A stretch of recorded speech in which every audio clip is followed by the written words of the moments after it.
Siapa yang mau tukar istri? Ambil dia sekarang. Saya sudah capek. Dia cuma tahu dapur dan bikin malu. Satu ruangan pesta mendadak hening. Aku menahan tangis. Rasanya ingin mati saja karena dipermalukan suamiku sendiri di depan ratusan orang. Tapi tiba-tiba, seorang pria berdiri. Itu adalah bos besar suamiku. Dengan tatapan tajam dia menjawab, "Saya mau. Mulai detik ini, istrimu adalah tanggung jawab saya." Dan sejak malam itu, hidup suamiku hancur berantakan, sementara aku diperlakukan layaknya ratu. Assalamualaikum teman-teman penikmat cerita. Sebelum kita masuk ke kisah lengkap harga seorang istri yang penuh air mata dan pelajaran hidup ini, saya ingin menyapa teman-teman semua dulu. Coba tulis di kolom komentar di bawah, dari kota atau negara mana kalian menonton video ini. Apakah ada yang dari Jawa, Sumatera, Kalimantan, atau mungkin teman-teman yang sedang berjuang di luar negeri? Yuk absen dulu di bawah, kita ramaikan kolom komentarnya. Dan jangan lupa, tekan tombol like-nya sekarang juga sebagai tanda dukungan kalian. Dan subscribe agar tidak ketinggalan kelanjutan cerita-cerita seru lainnya setiap hari. Sudah siap mendengarkan kisahnya? Siapkan tisu kalian, tarik nafas, mari kita mulai ceritanya. Jam dinding di ruang tengah menunjukkan pukul 4 pagi. Jarum detiknya bergerak konstan memecah kesunyian rumah kontrakan tipe 36 yang dingin itu. Di luar, langit Jakarta masih gelap gulita, menyisakan hawa lembab sisa hujan semalam. Namun, bagi Clarissa, hari sudah dimulai.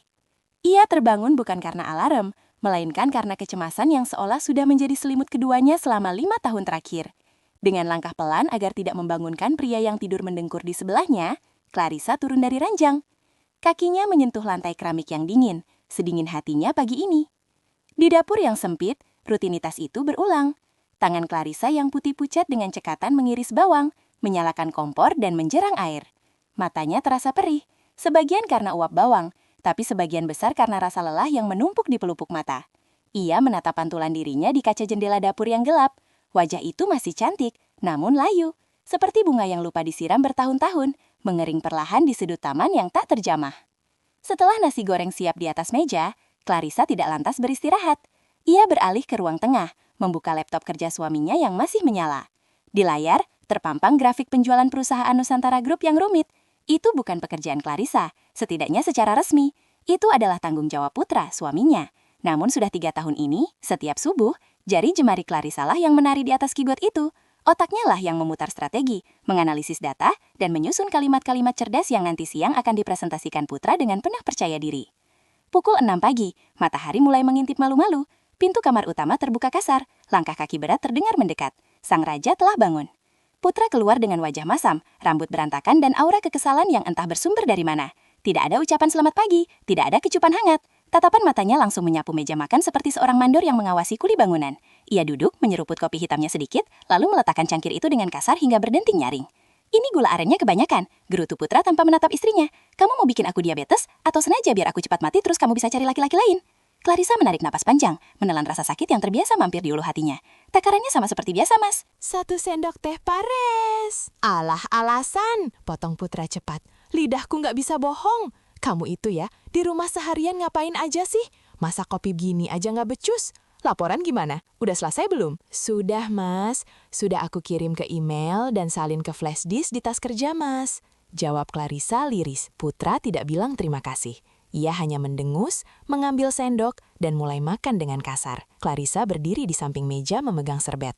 Persis seperti pelayan di restoran yang menunggu instruksi majikan, bukan seperti istri yang mendampingi suami. Lihatlah Putra, kemejanya licin tanpa satu pun kerutan. Hasil setrikaan Clarissa selama 1 jam tadi malam. Sepatunya mengkilap, memantulkan cahaya lampu. Hasil semiran Clarissa, aroma parfum mahalnya memenuhi ruangan. Parfum yang dibeli dengan uang tabungan Clarissa. Putra tampak seperti eksekutif muda yang sukses dan mapan. Tapi di balik setelan jas itu, sesungguhnya ia hanyalah cangkang kosong yang dipoles mati-matian oleh istrinya. Tiba-tiba, ponsel Putra di atas meja bergetar. Tring! Putra melirik layar. Senyum tipis terukir di bibirnya. Senyum yang manis, namun bukan untuk Clarissa. Di layar itu tertulis nama. "Fanny." "Bawel banget sih pagi-pagi." gumam Putra dengan nada yang dibuat-buat kesal. Padahal jelas ia menikmatinya. Clarissa melihat senyum itu. Ia tahu siapa Fanny. Ia sering melihat nama itu muncul di notifikasi saat Putra sedang mandi. Rekan kerja wanita yang cantik, modis, dan agresif. Tapi Clarissa memilih diam. Ia diajarkan oleh almarhum ibunya bahwa istri yang baik adalah istri yang menjaga aib suami. Sebuah ajaran yang kini perlahan membunuhnya dari dalam. Putra berdiri, mengelap mulutnya sembarangan, lalu melempar tisu bekas itu ke piring. Aku berangkat. Nanti malam ada gala dinner kantor di Hotel Mulia. Kamu ikut? Mata Clarissa membulat. Ada sedikit binar harapan di sana. Aku ikut, Mas. Beneran? Jangan GR, sergah Putra cepat. Mematahkan harapan itu seketika. Bos mewajibkan semua manajer bawa pasangan. Katanya buat citra perusahaan keluarga. Kalau bukan karena disuruh Pak Kikta, males banget aku ajak kamu. Bikin malu? Kata-kata itu meluncur ringan. Seringan kapas namun menghantam dada Clarissa seberat batu kali. Bikin malu. Dua kata yang meruntuhkan sisa-sisa harga dirinya pagi itu. Dan satu lagi, tambah Putra sambil memakai sepatu pantofelnya. Pakai baju yang benar, jangan pakai gamis kusam itu. Dandan dikit kenapa sih? Muka pucat kayak mayat hidup? Nanti orang kira aku nggak nafkahin kamu. Mobil sedan kantor itu menjauh, meninggalkan asap tipis dan keheningan yang mencekam. Clarissa masih berdiri mematung. Tangannya gemetar menyentuh pipinya sendiri. Ia berjalan gontai menuju cermin wastafel, menatap wajahnya lekat-lekat. Benar, wajahnya pucat, kantung matanya hitam. Tapi siapa yang membuatnya begini? Bukankah Putra yang melarangnya membeli perawatan wajah karena katanya boros? Bukankah Putra yang mengambil semua uang gajinya sampai Clarissa tidak bisa membeli lipstik seharga Rp50.000 pun? Clarissa tersenyum getir. Air mata jatuh membasahi pipi tirusnya. Dalam hati ia bertanya, sampai kapan ia harus menjadi lilin yang membakar diri sendiri hanya untuk menerangi orang yang bahkan tidak sudi melihat cahayanya? Sementara itu, di lantai 25 gedung Nusantara Group, dunia tampak sangat berbeda. Segalanya berkilau, dingin, dan penuh ambisi. Putra berjalan masuk ke lobi bak seorang model papan atas. Ia menikmati setiap tatapan kagum dari resepsionis dan satpam. Ia merasa topengnya sempurna. Tidak ada yang tahu bahwa di balik jas mahalnya, dompetnya kosong melompong. Tidak ada yang tahu bahwa dasi sutra yang ia kenakan adalah hadiah ulang tahun dari Clarissa 2 tahun lalu yang dibeli dengan uang sisa belanja sayur. Di dalam lift menuju lantai atas, Putra bertemu Fanny. Wanita itu mengenakan rok pensil ketat, bibir merah menyala, dan parfum yang wanginya mendominasi udara. Pagi Mas Putra, wangi banget sih hari ini, sapa Fanny dengan nada manja yang dibuat-buat. Laporannya udah beres? Beres dong, jawab Putra dengan nada sok tenang. Semalam aku lembur sampai jam 3 pagi buat analisa data logistik itu. Kamu tahu kan, aku perfeksionis. Kebohongan itu meluncur mulus, padahal jam 3 pagi ia sedang mendengkur, sementara Clarissa yang matanya nyaris terpejam masih berkutat dengan angka. Ih, Mas Putra hebat banget. Nanti kalau bonus cair traktir aku tas baru ya, yang kemarin aku kirim gambarnya, rengek Fanny. Gampang, tas doang mah kecil, asal kamu senang, jawab Putra sambil tertawa renyah. Kecil katanya, padahal untuk membayar listrik bulan ini saja, ia baru saja memaksa Clarissa membobol celengan receh di atas lemari es. Siang harinya, ruang rapat terasa mencekam. Dikta Mahendra, sang CIA yang dikenal dingin, duduk di ujung meja bundar. Tatapan matanya tajam seperti elang yang siap menyambar mangsa. Ia baru saja selesai membaca laporan yang diserahkan Putra. Putra, panggil Dikta. Suaranya berat dan bergema. Jantung Putra serasa berhenti berdetak. Iya, Pak? Saya sudah baca draft laporanmu. Analisismu tentang efisiensi rute pengiriman di halaman 15 itu brilian. Sangat mendetail dan penuh empati terhadap kondisi lapangan. Jarang saya melihat manajer yang punya pemikiran setajam itu. Putra terdiam sejenak. Halaman 15? Ia bahkan belum membacanya. Itu adalah ide murni Clarissa yang menemukan celah penghematan biaya bensin armada truk. Namun rasa haus akan pujian mengalahkan rasa malunya. Putra membusungkan dada. Ah, terima kasih Pak. Itu memang hasil pemikiran panjang saya semalam. Saya rasa perusahaan perlu inovasi. Dikta menatapnya lekat-lekat. Ada kilatan curiga yang tersembunyi di balik matanya yang tenang. Bagus. Pertahankan. Nanti malam di gala dinner, saya mau kamu duduk di meja VIP. Bawa istrimu. Saya ingin kenal dengan wanita yang mendampingi pria sekompeten kamu. Keringat dingin mengalir di punggung Putra. Duduk di meja VIP bersama Pak Dikta. Itu artinya Clarissa akan duduk di sana juga. Clarissa yang pendiam, Clarissa yang menurutnya kampungan. Di kepalanya Putra sudah menyusun rencana. Ia harus membungkam Clarissa. Ia tidak boleh membiarkan istrinya bicara sepatah kata pun yang bisa merusak citranya. Malam pun tiba. Ballroom Hotel Mulia telah disulap menjadi istana megah. Lampu kristal raksasa menggantung di langit-langit, memancarkan cahaya keemasan yang menyilaukan. Musik orkestra mengalun lembut, bercampur dengan suara denting gelas kaca dan tawa renyah para tamu undangan. Di tengah kemewahan itu, Clarissa merasa seperti orang asing yang tersesat. Ia mengenakan gamis terbaik yang ia miliki, berwarna biru tua yang sederhana namun bersih. Hijabnya rapi menutupi dada. Namun di antara gaun-gaun malam terbuka yang dikenakan para istri pejabat dan kolega, ia merasa kerdil. Tatapan orang-orang seolah menelanjanginya dengan penilaian sinis. Putra berjalan di depannya, tidak menggandeng tangannya. Pria itu sibuk menyapa sana-sini, tertawa keras dan memamerkan gelas sirup merah di tangannya seolah itu adalah anggur termahal. Fanny terus menempel di sisi Putra, membisikkan lelucon yang membuat Putra terbahak-bahak, sementara Clarissa berjalan 2 langkah di belakang, memegang tas kerja Putra persis seperti asisten pribadi.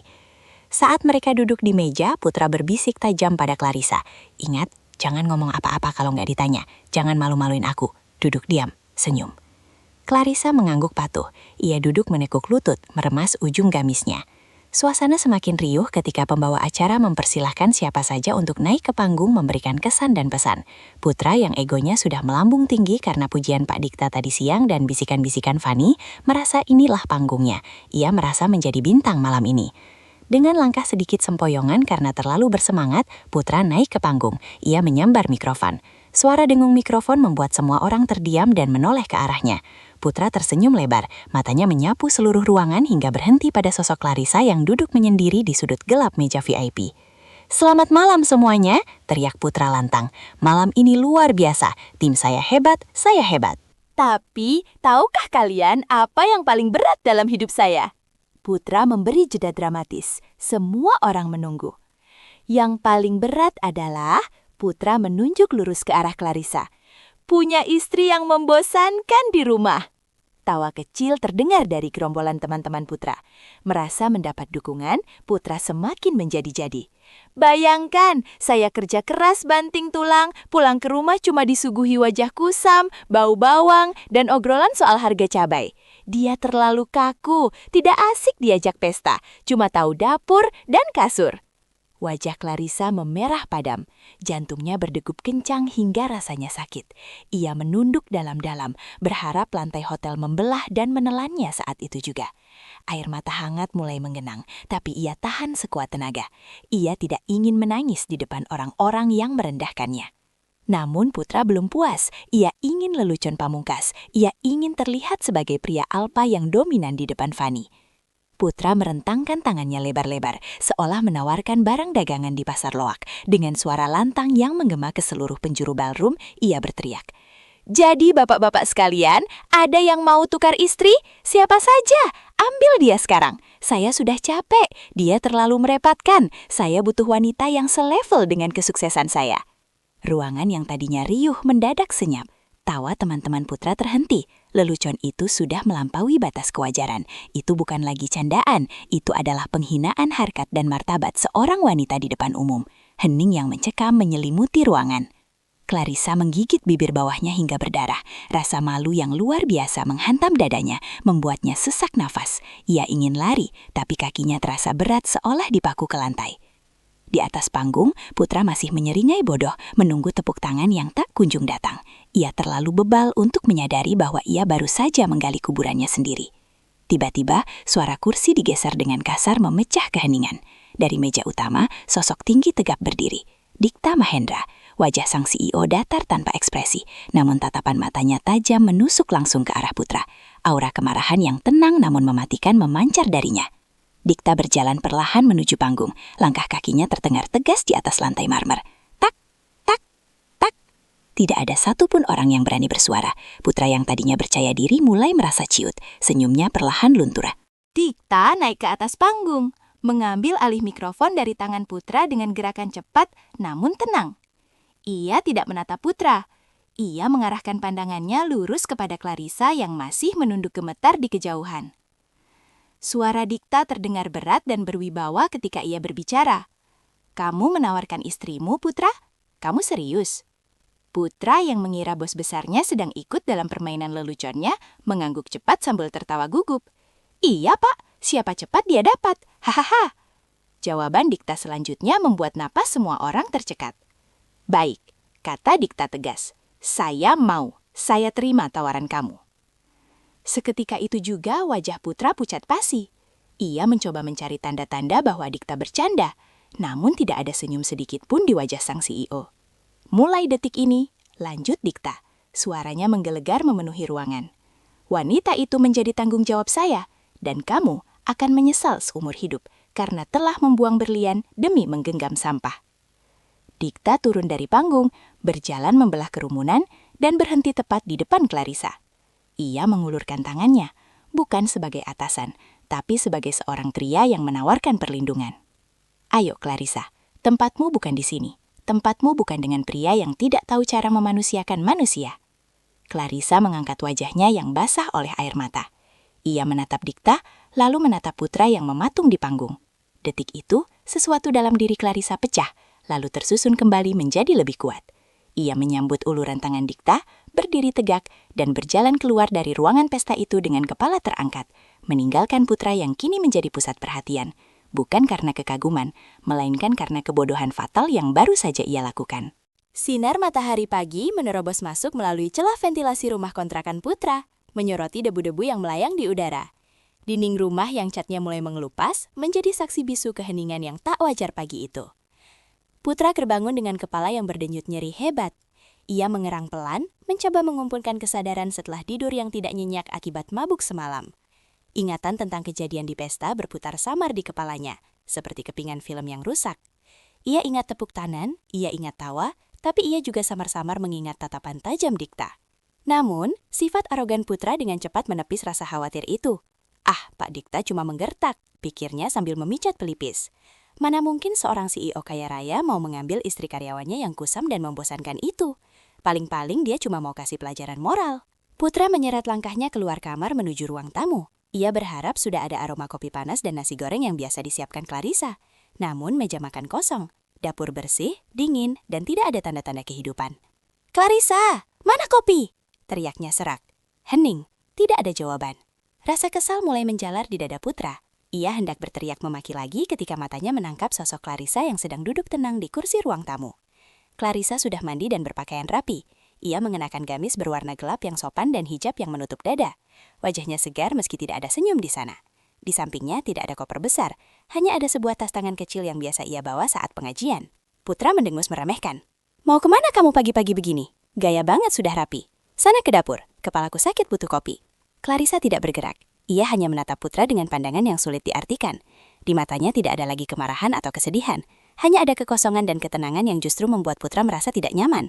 "Mas," panggil Clarissa pelan. "Aku sudah tidak membuat kopi lagi. Tugasku sudah selesai." Belum sempat Putra membalas ucapan itu dengan amarah, terdengar suara mesin mobil yang sangat halus berhenti tepat di depan pagar mereka yang berkarat. Suara itu berbeda dengan suara motor atau mobil tetangga yang biasa bising. Putra melangkah cepat ke jendela dan menyibak tirai, matanya terbelalak. Di depan rumah kontrakannya yang sempit, terparkir sebuah sedan mewah berwarna hitam mengkilap. Mobil itu terlihat sangat panjang dan elegan, kontras dengan lingkungan sekitar yang padat. Seorang sopir berseragam rapi, lengkap dengan topi dan sarung. Mobil itu terlihat sangat panjang dan elegan, kontras dengan lingkungan sekitar yang padat. Seorang sopir berseragam rapi, lengkap dengan topi dan sarung tangan putih, keluar dari kursi kemudi. Ia berjalan tegap, membuka pintu pagar, lalu berdiri sopan di depan pintu rumah.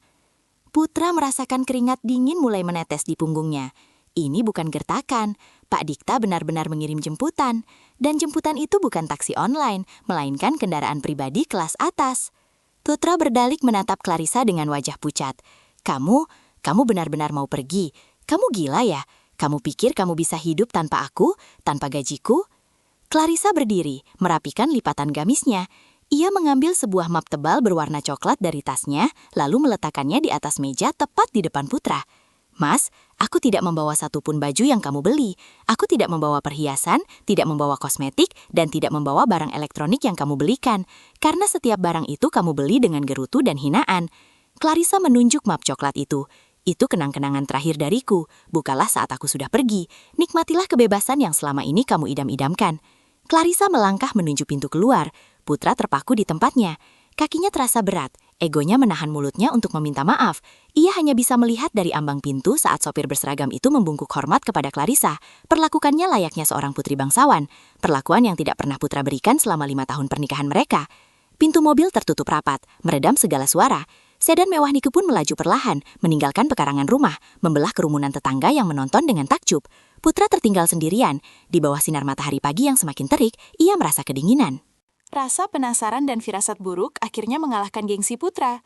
Dengan kasar, ia kembali masuk ke dalam rumah dan menyambar map coklat yang ditinggalkan Clarissa di atas meja. Apa sih isinya? Paling surat gugatan cerai atau surat cinta cengeng minta balikan, gumamnya sambil merobek segel map itu. Isi map itu tumpah ke atas meja. Namun saat Putra melihatnya, matanya membelalak lebar, jantungnya seolah berhenti berdetak. Itu bukan surat cinta, itu adalah tumpukan kertas tagihan dan bukti transfer. Lembar demi lembar ia baca dengan tangan gemetar. Di sana tertera rincian pembayaran kartu kredit Putra, cicilan motor sport yang ia banggakan, tagihan jam tangan mewah, hingga hutang-hutang gaya hidupnya yang lain. Di samping setiap nominal tagihan yang bernilai jutaan rupiah itu, terlampir bukti transfer dari rekening pribadi Clarissa dengan stempel lunas. Putra mundur selangkah, kakinya lemas. Ia baru menyadari sebuah fakta yang mengerikan. Selama ini, gaji bulanannya sebagai manajer yang pas-pasan itu tidak pernah cukup. Tidak pernah cukup untuk membiayai gaya hidupnya yang boros, traktir sana-sini, dan membeli barang branded. Lalu dari mana uangnya? Mata Putra tertuju pada catatan kecil tulisan tangan Clarissa di pojok kertas rekening koran. Uang ini diambil dari tabungan warisan almarhum bapak dan ibu, seharusnya untuk modal usaha atau biaya haji, tapi habis untuk menutupi gengsi suaminya agar tidak dikejar penagih hutang. Clarissa telah menjadi tameng finansial bagi Putra selama bertahun-tahun. Tanpa Putra sadari, ia membiarkan Putra merasa kaya dan hebat, padahal sebenarnya Putra hanyalah parasit yang hidup dari uang istrinya. Dan di lembar terakhir, terdapat tulisan besar, mulai hari ini, silahkan bayar sendiri. Kertas itu jatuh dari tangan Putra. Belum sempat ia mencerna kebodohannya, ponsel di saku celananya bergetar hebat. Bukan satu kali, tapi bertubi-tubi. Putra membukanya dengan takut-takut. Layar ponselnya penuh dengan notifikasi pesan WhatsApp dari nomor-nomor asing. Selamat pagi Bapak Putra, pembayaran kartu kredit Anda jatuh tempo hari ini. Mohon segera lunasi sebesar 15 juta rupiah atau kami proses lapangan. Cicilan motor nunggak 2 bulan. Unit akan kami tarik besok jika tidak ada pembayaran. Tagihan pay letter Anda. Telepon mulai berdering. Debt collector. Mereka menjerbu seperti hiu yang mencium bau darah. Clarissa sudah berhenti membayar sejak kemarin. Tameng itu sudah hilang. Dan kini Putra berdiri telanjang menghadapi badai hutang yang ia ciptakan sendiri. Dengan pikiran kacau, Putra memaksakan diri berangkat ke kantor. Ia berharap setidaknya di kantor ia masih menjadi manajer yang disegani. Ia masih punya Fanny yang ia pikir mencintainya. Namun, suasana kantor Nusantara Group pagi itu terasa mencekam bagi Putra. Sejak langkah pertamanya memasuki lobi, ia bisa merasakan perubahan drastis. Para resepsionis dan satpam yang biasanya ramah, kini menyapanya dengan kaku. Beberapa karyawan berbisik-bisik sambil melirik ke arahnya, lalu tertawa kecil. Gosip tentang kejadian di pesta semalam sudah menyebar lebih cepat daripada api. Putra mencoba menegakkan kepala, berjalan menuju meja kerjanya. Di sana Fanny sudah duduk. Wajah wanita itu tampak masam, tidak ada lagi senyuman manja. "Van," panggil Putra, berharap mendapat sedikit penghiburan. Fanny tidak menoleh, ia sibuk mengikir kukunya. "Laporan presentasi udah siap belum? Awas kalau gagal, aku nggak mau ikut kena semprot Pak Dikta." Sikap dingin Fanny membuat Putra tersinggung, tapi ia menahannya. "Tenang aja, semuanya ada di laptop." Putra duduk membuka laptop kerjanya. Waktu rapat tinggal 10 menit lagi. Ia harus membuka file presentasi yang kemarin dikerjakan Clarissa. Sebuah kotak dialog muncul di layar. Masukkan kata sandi. Putra mengerutkan kening. Seingatnya, laptop ini sudah diatur agar otomatis terbuka. Atau biasanya, Clarissa yang menyalakan dan menyiapkannya sebelum Putra berangkat kerja. Putra mencoba mengetikkan tanggal lahirnya. Akses ditolak. Ia mencoba mengetikkan tanggal jadiannya dengan Fanny. Akses ditolak. Ia mencoba 1, 2, 3, 4, 5, 6. Akses ditolak. Keringat dingin sebesar biji jagung mulai muncul di pelipisnya. Ruangan ber-AC itu terasa seperti oven. Ia menyadari satu fakta fatal. Selama 3 tahun terakhir, ia tidak pernah benar-benar menyentuh urusan teknis. Clarissa lah yang mengatur password, folder, dan keamanan data. Clarissa yang selalu memastikan file itu terbuka. Tanpa Clarissa, laptop canggih di depannya hanyalah seonggok besi tua yang terkunci rapat. "Putra, rapat dimulai," seru salah satu rekan kerjanya. Putra masuk ke ruang rapat dengan kaki gemetar. Di dalam jajaran direksi sudah menunggu. Pak Dikta duduk di ujung meja dengan tatapan membunuh. "Silakan Putra, jelaskan strategi kuartal depan. Perintah Dikta singkat." Putra berdiri di depan, laptopnya mati, otaknya kosong. Ia tidak tahu angkanya, ia tidak tahu strateginya. Ia mencoba mengarang bebas, bicara berputar-putar tanpa arah. Jadi keuntungannya itu sangat bagus, Pak. Kita harus semangat.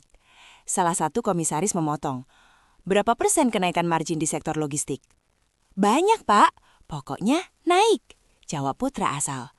Suasana hening. Dikta menggebrak meja pelan, tapi suaranya menggema ke seluruh ruangan. Cukup. Dikta berdiri, berjalan mendekati putra. Kejadian ini membuktikan satu hal, putra. Selama ini, kinerja gemilang yang kamu pamerkan bukanlah hasil kerjamu. Laporan-laporan cerdas itu, gaya bahasanya berbeda dengan caramu bicara sekarang, yang seperti orang bingung. Dikta menatap putra tepat di manik mata. Ternyata, tanpa istrimu, kamu tidak memiliki kemampuan apa-apa. Kamu hanya wajah, sementara otak sesungguhnya adalah wanita yang semalam kamu hina dan kamu buang. Keluar dari ruangan saya, usir Dikta dingin, dan bereskan meja kamu. Mulai besok, kamu dimutasi ke bagian gudang arsip di basement. Gajimu disesuaikan dengan UMR staf gudang. Putra ternganga. Dunia seakan runtuh menimpanya. Saat ia keluar dari ruang rapat dengan langkah gontai, Fanny sudah menunggunya di lorong. Wanita itu sudah mendengar kabar mutasi itu. Fanny menatap putra dari ujung kaki hingga ujung kepala dengan tatapan jijik. Jadi, kamu turun pangkat, jadi staf gudang. Van, dengerin dulu, ini cuma sementara. Putra mencoba memegang tangan Fanny. Fanny menepisnya kasar. Jangan sentuh aku. Ih, najis. Aku kira kamu tambang emas. Ternyata cuma tong kosong yang terlilit hutang. Tadi ada debt collector nelpon ke kantor nyariin kamu, tahu nggak? Malu-maluin. Van, kita putus. Teriak Fanny lantang, sengaja agar didengar karyawan lain. Aku nggak sudi pacaran sama cowok miskin yang hidup dari ketiak istri. Bye. Fanny melenggang pergi, meninggalkan putra yang berdiri sendirian di lorong kantor. Hina, miskin, dan sendirian. Karma itu tidak menunggu waktu lama. Ia datang secepat kilat menyambar orang yang lupa diri. Seminggu telah berlalu sejak malam pesta yang mengubah takdir itu. Suasana di kantor pusat Nusantara Group terasa berbeda, seolah ada energi baru yang mengalir di setiap lorongnya. Di lantai paling atas, di ruang kerja direksi yang berdinding kaca dan menghadap langsung ke hamparan langit kota metropolitan, Clarissa berdiri memandang kesibukan lalu lintas di bawah sana. Ia tidak lagi mengenakan gamis kusam yang warnanya sudah pudar. Kini, tubuhnya dibalut setelan blazer kerja yang sopan namun elegan, dirancang khusus untuk menutup auratnya dengan sempurna, namun tetap memancarkan aura profesionalisme yang kuat. Hijabnya berwarna pastel lembut, membingkai wajahnya yang kini terlihat lebih segar dan bercahaya. Tidak ada lagi kantung mata hitam akibat begadang mengerjakan tugas suami. Tidak ada lagi kerutan cemas memikirkan uang belanja yang kurang. Yang ada hanyalah ketenangan seorang wanita yang telah menemukan kembali harga dirinya. Pagi itu, Clarissa baru saja menyelesaikan rapat tinjauan strategi dengan investor dari Timur Tengah. Dalam rapat itu, ia tidak hanya duduk diam. Ketika penerjemah perusahaan kesulitan menerjemahkan istilah teknis bisnis syariah, Clarissa mengambil alih. Dengan suara merdu dan fasih, ia melantunkan kalimat-kalimat dalam bahasa Arab yang sempurna, lalu beralih ke bahasa Inggris tanpa aksen yang kaku. Investor itu terkesima. Dikta menatapnya dengan bangga. Semua orang di ruangan itu akhirnya melihat sendiri bahwa wanita yang dulu dihina oleh suaminya itu memiliki otak yang jauh lebih tajam daripada gabungan separuh direksi di sana. Terima kasih, Bu Clarissa. Analisis Ibu menyelamatkan kita dari kerugian miliaran rupiah. Puji Dikta tulus saat mereka berjalan keluar ruang rapat. Clarissa tersenyum santun. Saya hanya melakukan apa yang seharusnya dilakukan, Pak Dikta. Terima kasih sudah memberi saya kesempatan untuk bersinar dengan nama saya sendiri, bukan di balik bayang-bayang orang lain. Sementara itu, jauh di bawah sana, di perut bumi gedung pencakar langit itu, di gudang pengap yang penuh debu dan bau kertas lapuk, Putra sedang bersin-bersin sambil mengangkat kotak arsip yang berat. Punggungnya sakit, tangannya lecet. Kemejanya yang dulu licin kini kusut dan basah oleh keringat bau apek. Heh, Putra, jangan lelet. Itu tumpukan arsip tahun 2010 harus kelar dipindah sebelum makan siang. Bentak kepala gudang, pria tua yang dulu bahkan tidak berani menatap mata Putra. Iya, Pak, sahut Putra lemah. Putra menyeka keringat di dahinya dengan lengan baju yang kotor. Hatinya menjerit. Seminggu yang lalu, ia adalah raja yang duduk di kursi empuk ber-AC. Sekarang, ia diperlakukan seperti kuli. Dompetnya kosong, dikejar debt collector setiap menit, ditinggal pajar, dan dihina atasan. Saat jam istirahat, Putra duduk mojok di kantin karyawan rendahan, memakan nasi bungkus termurah yang bisa ia beli. Tiba-tiba, televisi di kantin menayangkan berita internal perusahaan. Di layar TV terlihat rekaman penyambutan direktur operasional baru. Putra tersedak nasinya sendiri. Di layar itu, Clarissa sedang memotong pita peresmian proyek, didampingi Dikta. Clarissa tampak begitu berwibawa, cantik dan mahal. Rasa menyesal yang begitu dalam menghantam dada Putra bercampur dengan keputusasaan yang membuatnya nekat. Ia berpikir pendek. Clarissa pasti masih sayang sama aku, bisik egonya yang masih tersisa. Dulu sekeras apapun aku marah, dia selalu maafin. Kalau aku mohon-mohon, dia pasti luluh. Dia kan wanita lembut. Dengan keyakinan yang salah itu, Putra menyusun rencana gila. Ia akan menemui Clarissa, sekarang juga. Hujan mulai turun rintik-rintik di luar gedung, menambah kesan kelabu pada nasib Putra. Dengan nekat, Putra meninggalkan pekerjaannya di gudang. Ia naik lift darang, lalu menyelinap menuju lobi utama yang megah. Lobi kantor Nusantara Group sedang ramai. Karyawan berlalu lalang, klien-klien penting duduk menunggu di sofa kulit. Kehadiran Putra dengan penampilannya yang menyedihkan, kemeja kotor, rambut berantakan, wajah tirus kurang tidur, langsung menarik perhatian. Orang-orang berbisik, menatapnya jijik.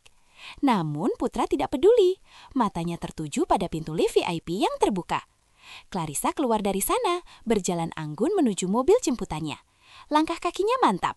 Di belakangnya, Dikta berjalan mendampingi namun menjaga jarak sopan. Pertahanan Putra runtuh. "Clarissa!" teriak Putra. Suaranya menggema ke seluruh lobi. Clarissa berhenti, Dikta berhenti. Semua orang menoleh. Putra berlari kecil, menerobos kerumunan, dan langsung menjatuhkan dirinya ke lantai marmer yang dingin, tepat di depan kaki Clarissa. Bruk! Suara lututnya menghantam lantai terdengar ngilu. Putra bersimpuh, lalu bersujud. Ia memeluk kaki Clarissa yang terbalut celana panjang bahan yang rapi. "Sayang, Dek, maafkan Mas," ratap Putra dengan suara parau yang keras, sengaja mendramatisir keadaan. "Mas salah, Mas hilaf, Mas bodoh." Suasana lobi mendadak hening, aktivitas terhenti. Puluhan karyawan mengeluarkan ponsel mereka, merekam adegan memalukan itu. Putra mengangkat wajahnya yang basah oleh air mata buaya, menatap Clarissa dengan pandangan memelas. "Tolong, Dek, kembali sama Mas. Mas gak bisa hidup tanpa kamu. Mas janji bakal berubah. Mas bakal jadi suami yang baik. Mas bakal kerja keras. Demi cinta kita, Dek. Tolong jangan tinggalkan Mas." Putra berharap Clarissa akan tersentuh. Ia berharap Clarissa akan menangis, membungkuk, dan memeluknya.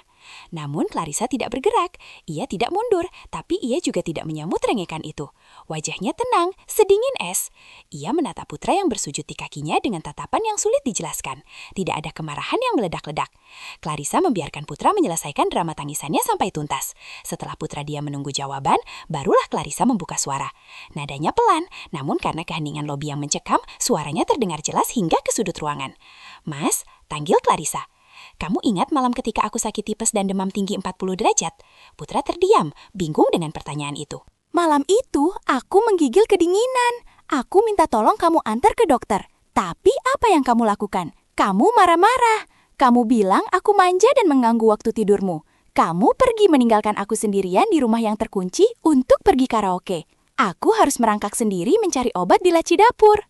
Clarissa menarik napas. Matanya mulai berkaca-kaca. Bukan karena sedih, tapi karena marah pada kenangan itu.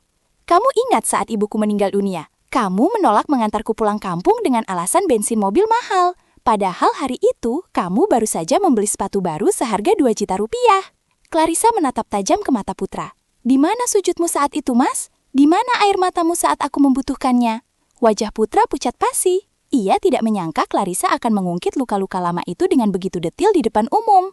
Clarissa melanjutkan kalimatnya dengan tegas. Suaranya bergetar menahan emosi. "Air matamu saat ini bukanlah air mata penyesalan karena kehilangan cinta, Mas, tapi air mata ketakutan. Kamu menangis karena kehilangan ATM berjalanmu. Kamu menangis karena kehilangan pelayan gratismu. Kamu menangis karena sekarang kamu sadar tanpa aku, kamu bukan siapa-siapa." Clarissa menarik kakinya perlahan dari jangkauan tangan Putra. Ia mundur selangkah, memutus jarak di antara mereka. Ia menatap Putra untuk terakhir kalinya dengan tatapan asing, seolah menatap orang yang tidak pernah ia kenal. "Maaf, Mas, aku sudah memaafkanmu sebagai sesama manusia. Tapi untuk kembali, tidak akan pernah. Tempat sampah pun tidak akan memungut kembali sampah yang sudah dibuangnya. Apalagi manusia. Selamat tinggal, nikmatilah hasil tanammu sendiri." Clarissa berbalik badan dan berjalan menuju pintu keluar tanpa menoleh lagi. Dikta yang berdiri di belakang memberi kode mata kepada kepala keamanan. 4 orang satpam berbadan tegap langsung maju. Mereka mencengkram lengan Putra yang masih bengong di lantai, memaksanya berdiri. "Lepaskan, itu istriku, Clarissa!" teriak Putra memberontak. Tapi suaranya kalah oleh tenaga satpam yang menyeretnya. Putra diseret melewati lantai lobi yang licin, disaksikan oleh ratusan mata yang menatapnya dengan pandangan jijik. Ia dilempar keluar pintu utama, jatuh tersungkur di aspal basah di bawah hujan yang semakin deras. Pintu kaca gedung tertutup, memisahkan dunianya yang gelap dengan dunia Clarissa yang terang benderang. Di balik kaca yang buram oleh air hujan, ia melihat punggung Clarissa menghilang. Tidak ada tepuk tangan, tidak ada simpati, hanya ada dinginnya air hujan yang membasahi tubuhnya, menyadarkan Putra bahwa kali ini ia benar-benar sendirian di dunia yang tidak akan pernah memihaknya lagi. Hujan deras yang mengguyur kota Jakarta siang itu seolah tidak mampu menghapus jejak kehinaan yang baru saja dialami Putra. Setelah diseret keluar bak kriminal dari lobi kantornya sendiri, Putra kini duduk meringkuk di emperan sebuah toko tutup, tak jauh dari gedung pencakar langit tempat istrinya bertahta. Tubuhnya basah kuyup, menggigil kedinginan. Namun api kemarahan dan dendam di dalam dadanya menyala lebih panas daripada sebelumnya. Di dalam benaknya yang sudah keruh oleh keputusasaan, ia merasa diperlakukan tidak adil. Ia menyalahkan Clarissa yang dianggapnya kejam. Logika sesatnya berbisik bahwa ia berhak atas sebagian kekayaan yang kini dinikmati Clarissa. Perutnya berbunyi nyaring, melilit perih. Uang di sakunya benar-benar 0 rupiah.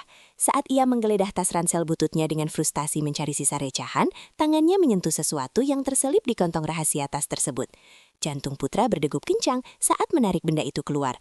Itu adalah sebuah lembar cek giro perusahaan yang belum diisi nominalnya. Cek ini adalah sisa dari masa jayanya dulu yang tertinggal karena kelalaian administrasi. Sebuah ide gila muncul di kepala Putra. Ia tahu tanda tangan dikta. Ia sudah ratusan kali melihatnya. Kalau aku bisa cairkan ini, aku bisa kabur keluar kota dan mulai hidup baru. Pikirnya pendek. Setan di kepalanya berbisik bahwa ini adalah haknya, pesangon yang tidak dibayarkan. Tanpa berpikir panjang tentang resiko, Putra meminjam pulpen dari pedagang kaki lima. Dengan tangan gemetar karena dingin dan adrenalin, ia memalsukan tanda tangan dikta dan menuliskan nominal angka yang fantastis. Ia berjalan menuju bank cabang terdekat dengan langkah yang dipaksakan tegap. Ia merapikan rambutnya yang basah, berharap teller bank tidak akan curiga dengan penampilannya yang berantakan. Saya mau mencairkan ini. Pak Dikta butuh uang tunai segera untuk tamu VIP, kata Putra pada teller wanita di balik kaca tebal mencoba memasang wajah arogan seperti dulu. Petugas teller itu menerima cek tersebut, menelitinya sejenak, lalu menatap Putra dengan keraguan. Namun Putra tetap memasang wajah mengintimidasi. Petugas itu akhirnya meminta izin ke belakang untuk verifikasi. Putra menunggu dengan gelisah, menit demi menit berlalu terasa seperti jam. Keringat dingin mengucur deras. Ia ingin lari, tapi kakinya terpaku. Apa yang tidak diketahui Putra adalah bahwa sejak Clarissa menjadi direktur, ia telah merombak total sistem keuangan. Sistem verifikasi digital langsung mengirim notifikasi ke ponsel Clarissa saat ada cek fisik yang dicairkan. Di kantor pusat, Clarissa melihat notifikasi itu. Ia melihat nomor seri cek yang sudah kadaluarsa. Ia tahu siapa pelakunya. Dengan tenang namun tegas, Clarissa menekan tombol tolak dan menghubungi kepolisian. Kembali di bank, tiba-tiba pintu otomatis terkunci. 2 orang petugas keamanan berbadan kekar mendekati Putra. "Pak, mohon ikut kami." Belum sempat Putra bereaksi, sirena mobil polisi terdengar meraung-raung di depan gedung. 3 orang polisi berseragam masuk. Wajah Putra pucat pasi, darah seolah berhenti mengalir. "Anda ditangkap atas tuduhan pemalsuan dokumen dan percobaan pencurian," kata polisi sambil memelintir tangan Putra ke belakang. Borgol besi yang dingin terpasang di pergelangan tangannya. Putra meronta, menjerit histeris. "Ini salah paham, saya karyawan di sana." Polisi melakukan penggeledahan badan. Salah satu polisi meraba saku celana Putra dan menarik keluar sebuah bungkusan plastik kecil berisi pil berwarna aneh. Itu sisa obat penenang terlarang yang Putra konsumsi untuk menghilangkan stres. "Narkotika golongan 1, gumam polisi itu. Putra lemah seketika. Lututnya kehilangan tenaga, membuatnya ambruk ke lantai bank. Ia menangis meraung-raung. Kali ini bukan sandiwara. Ia sadar hidupnya benar-benar tamat. Ancaman penjara belasan tahun membayang di depan mata. Ia tidak hanya bangkrut, tapi akan membusuk di dalam sel besi. 5 tahun kemudian, waktu adalah hakim yang paling adil. Ia tidak bisa disuap dan ia tidak pernah mundur. Pintu gerbang lembaga pemasyarakatan yang berat dan berkarat itu terbuka perlahan. Putra melangkah keluar. Ia menyipitkan mata karena silau matahari pagi yang terasa asing baginya. Penampilannya telah berubah drastis. Pria yang dulu bangga dengan wajah tampan dan kulit bersihnya itu kini terlihat jauh lebih tua dari usia sebenarnya. Rambutnya memutih, kulitnya kusam terbakar matahari ladang penjara, dan tubuhnya kurus kering. Gigi depannya ada yang tanggal karena perkelahian di dalam sel. Tidak ada yang menjemputnya, tidak ada keluarga, tidak ada teman. Ibunya telah meninggal dunia tahun lalu, dan Putra bahkan tidak diizinkan keluar untuk melihat jenazahnya. Kini ia benar-benar sebatang kara. Putra berjalan tanpa tujuan menyusuri trotoar kota Jakarta yang semakin modern. Gedung-gedung bertambah tinggi, mobil-mobil semakin canggih. Ia merasa seperti hantu dari masa lalu yang tersesat. Perutnya melilit perih. Ia mencoba melamar pekerjaan di sebuah toko, namun begitu pemilik toko melihat surat keterangan bebas penjaranya dan penampilannya yang menyeramkan, ia langsung diusir.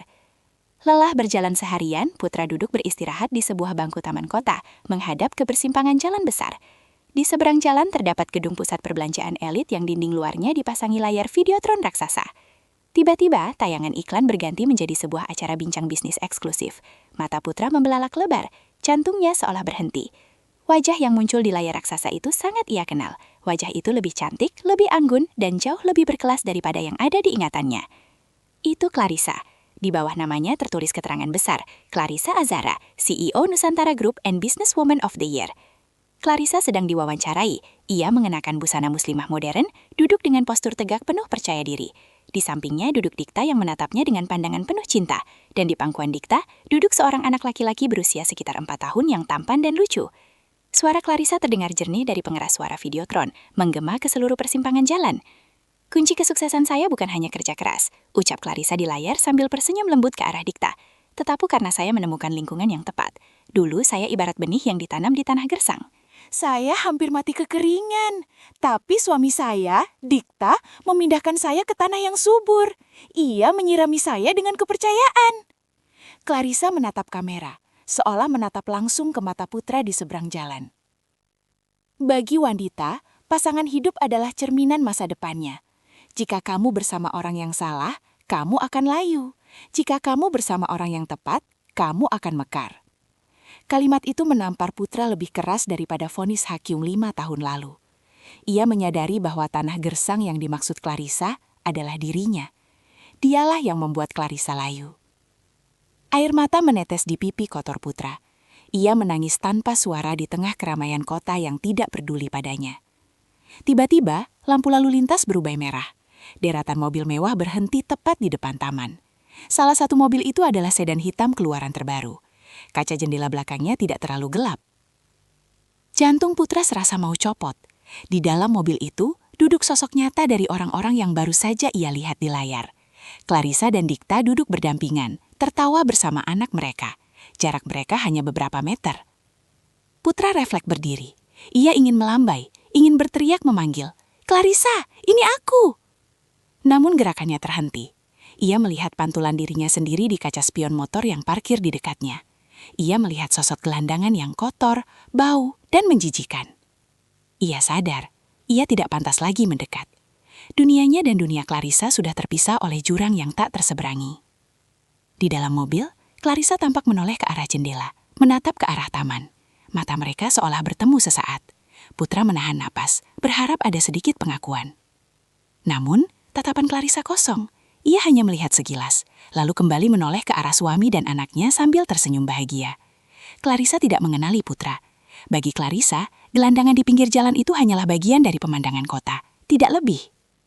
Putra benar-benar telah terhapus dari ingatan wanita itu. Ia sudah menjadi masa lalu yang tidak penting, debu yang tidak berharga. Lampu hijau menyala.